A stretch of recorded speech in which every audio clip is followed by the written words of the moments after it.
Hey everyone, Brendan Snyder here. How are you? Thanks so much for joining me and welcome to an album ranking for none other than the fantastic Whitesnake. Yes, this is the band that was formed in 1978 by David Coverdale, sort of following a short stint as a solo artist, but he modeled Whitesnake after his former band Deep Purple, and ultimately Whitesnake would even feature a number of Deep Purple members in the lineup before he would start revamping the lineup on almost every album going forward. But that would set up the band for some mega stardom in the 80s and just what they would sound like going forward. Whitesnake, in my opinion, is one of the defining bands out of the late 70s and through the 80s, so join me now as I count down all 13 of the band's studio albums. However, before we get into that, if you are new to my channel and you haven't already hit the subscribe button, please do. Also, leave a comment, hit like. All those things help support my channel. I would greatly appreciate it.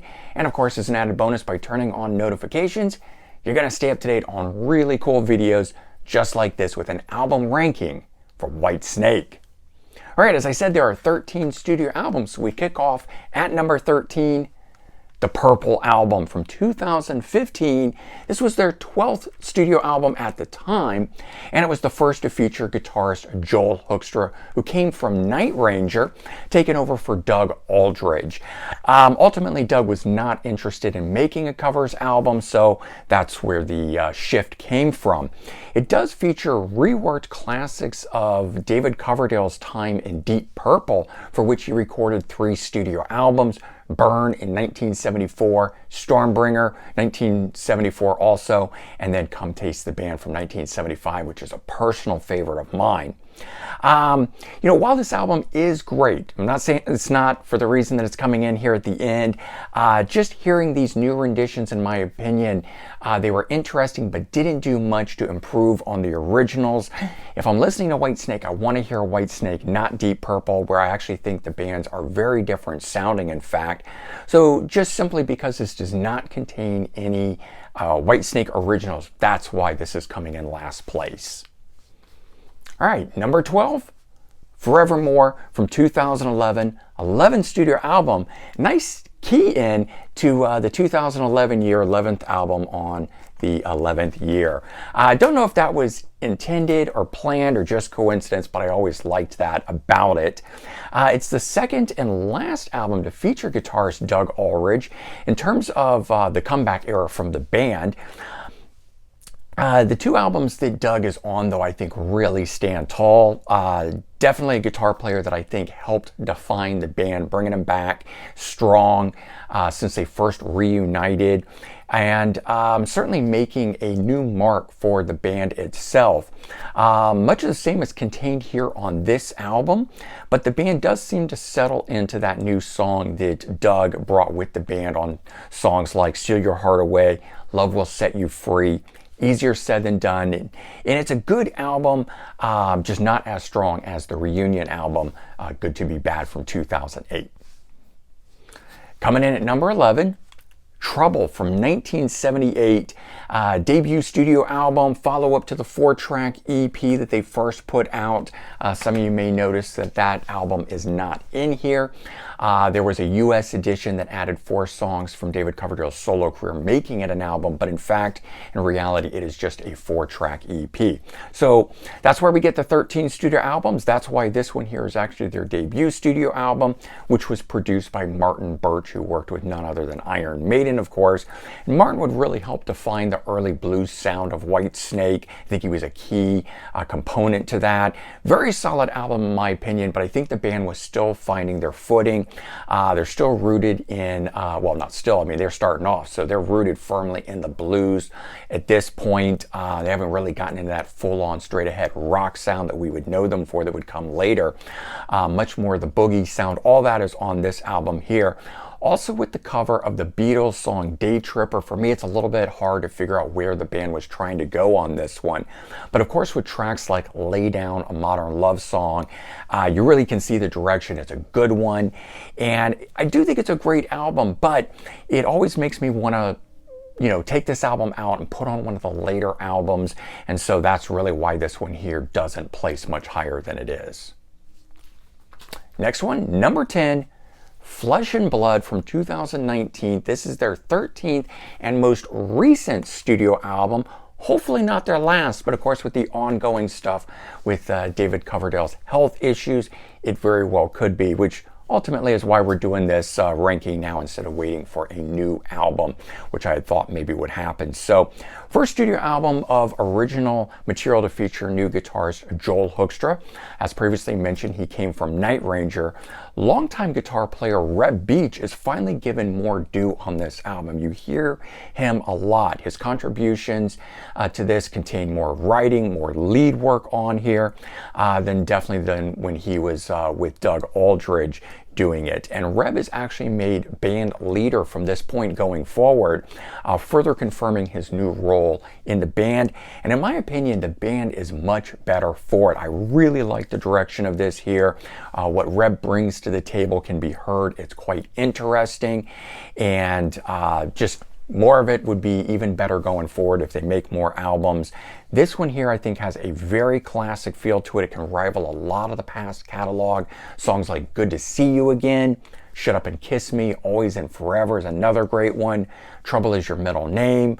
I actually find myself returning to this album a lot, making me think that this here might be a new modern classic for the band, and at some other point could rank a lot higher. Coming in at number 9, Good to Be Bad from 2008, their 10th studio album, hence the big X right there on the front cover of it. First album in more than a decade from the band, since Restless Heart came out in 1997. And while Restless Heart was originally intended as a solo album, this one here is definitely meant as a Whitesnake album, and you can hear it through and through on this one. The bombast, the power, it's all back in full force. It's like the 80s never left on this one. And of course, while that made fans of the 80s very happy, there were some diehard fans that had wished that more of the blues rock sound had returned on it. Still, I think this album here has it where it counts, recreating some classic sounds from the bygone era. If this album had come out in the 80s, I think it would have been huge. What's also cool is that for this one here and then going forward, the band's got 2 killer 80s guitar players in tow. Doug Aldridge, who had played with Lion, Hurricane, Bad Moon Rising, and would go on and play with a number of other artists, including Dio. And then Reb Beach from Winger, just really helping to set the credibility, or help restore the credibility, I guess, of the band name. Case in point was songs on this album like Can You Hear the Wind Blow, All I Want, All I Need, and All for Love. Just all fantastic, big, powerful songs on this album, making it a really good, strong album. Coming in at number 8, Love Hunter from 1979, second studio album. Last to feature drummer David Coverdale. This one here, of course, has a bit of controversy, as we can see there on the album cover with the unclothed lady, but it's not really so much that, it's that she is straddling the snake and she seems to really like it. That seemed to bother a lot of people at the time, but I think that this album here really set the stage for the Whitesnake sound. Despite none of the songs breaking big for the band, there's some real standout tracks that showcase the power of the group. We've got Long Way Home, which was a lead single at the time when this came out, a very strong one, but it's the track Walking in the Shadow of the Blues. This one is an absolute burner, and I think it's done even better live. It's just one of those songs that was captured great in the studio, but even better live. Number 7, Come and Get It from 1981, fourth studio album at the time. This was the band's highest charting album in the UK. Again, the cover art on this one has a bit of controversy. The mouth of the snake is made to look like a woman's private part, and that caught a lot of people off guard. Weren't too happy about that. But of course, aside from that, this album certainly stands on its own, in my opinion, which is why I think that this album is remembered for far more than its album art. Some of the band's best songs are on here. Don't Break My Heart Again, I always really like that one. And Lonely Days, Lonely Nights, making me wonder why neither of those songs were ever re-recorded by the band on later albums the way they would with some other songs.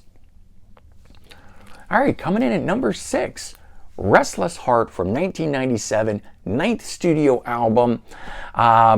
This one here was a reunion album for the band, first in 8 years, but of course it was originally intended as a David Coverdale solo album, which is why the copy that I've got there is actually a Japanese edition of this.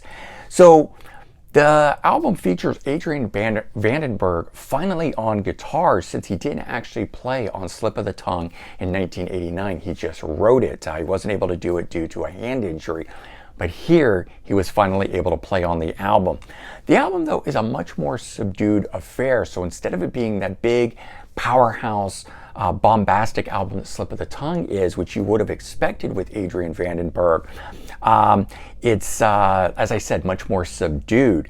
However, it did fit well with the 90s sound, I think. It brought back more of the blues rock sound from the earlier days. Still, though, there was enough of that 80s feel to it that I think it kept both sides of the fans happy, certainly myself included with that. But some very killer standout tracks on here. This album, unfortunately, is often quite overlooked, and it shouldn't be. Check out the song Crying. That one is so powerful, so strong, it just blows, the water out of the way or whatever.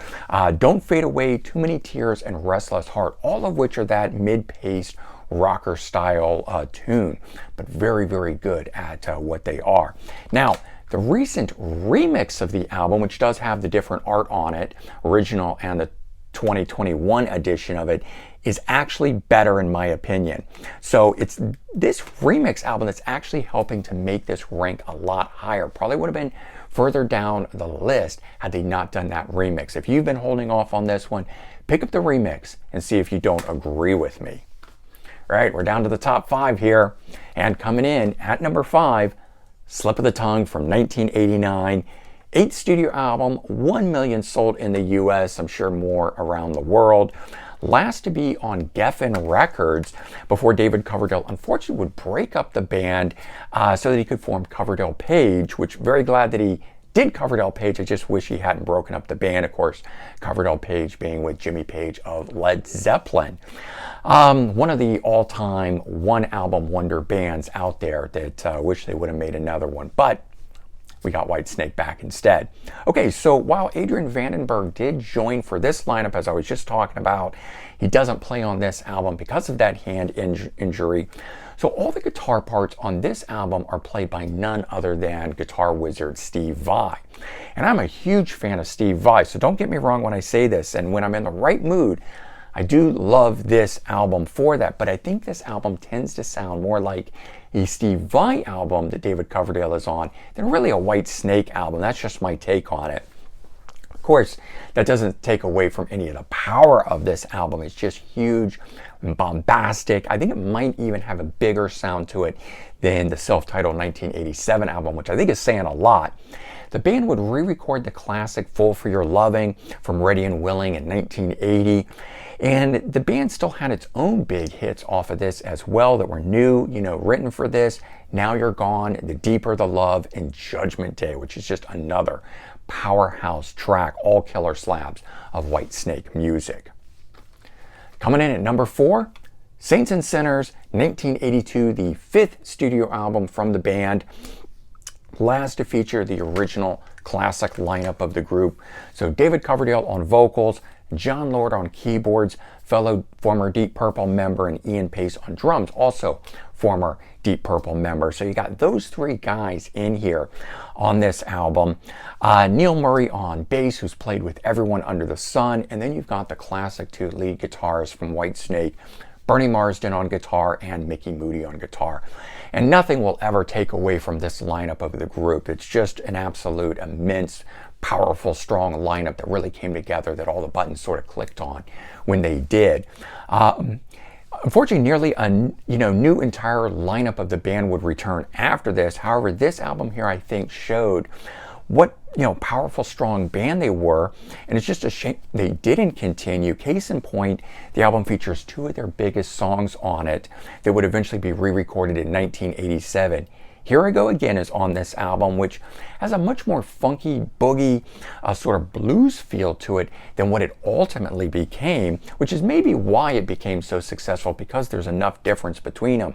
This album also features Crying in the Rain, so if you love the self-titled 1987 album, definitely check out Saints and Sinners. This album here from 1982 is also really, really strong one. Coming in at number 3, Ready and Willing from 1980, their third studio album. The band, of course, at this time now finally features 3 former Deep Purple members. I mentioned it previously. David Coverdale, John Lord, Ian Pace, all of those guys in this lineup here. And at the time when this album came out and David had invited them to join the band, he was accused of reforming Deep Purple through the back door. But that might be why this album is so good and why the band sort of ultimately leapt above previous 2 records that they had done. Regardless, though, I do think this album strong. It stands on its own, rocks throughout. The original version of Full Fear 11, which appears here, of course, I mentioned it would get re-recorded for Slip of the Tongue in '89. But this version here is just as strong. More powerful on Slip of the Tongue, but this one here stands on its own.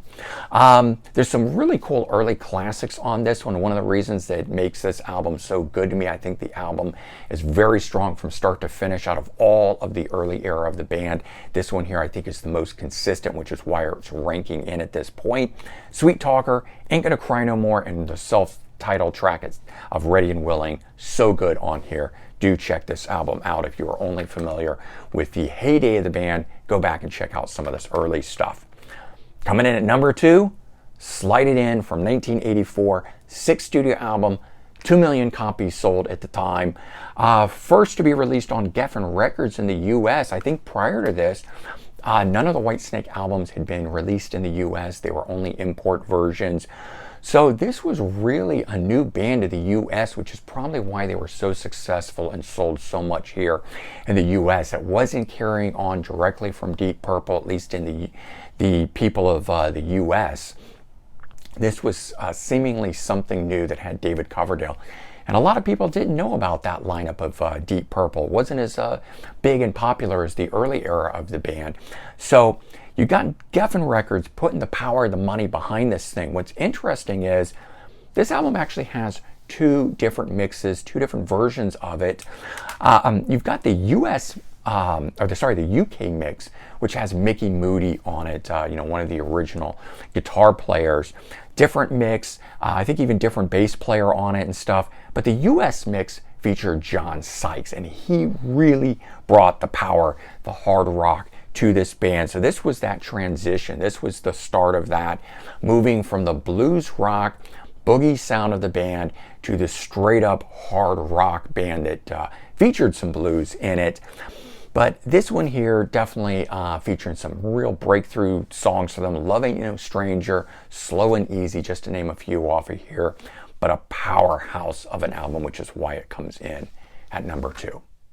All right, and the number 1 album, I don't think is a surprise to anyone, the self-titled 1987 album, which was their self-titled album, 7th studio album. And again, I always liked that the 1987 and 7 tie in the same way that we had the 2011 and 11th studio album. I think those are just probably coincidental, but cool nonetheless. Little bits of trivia for you.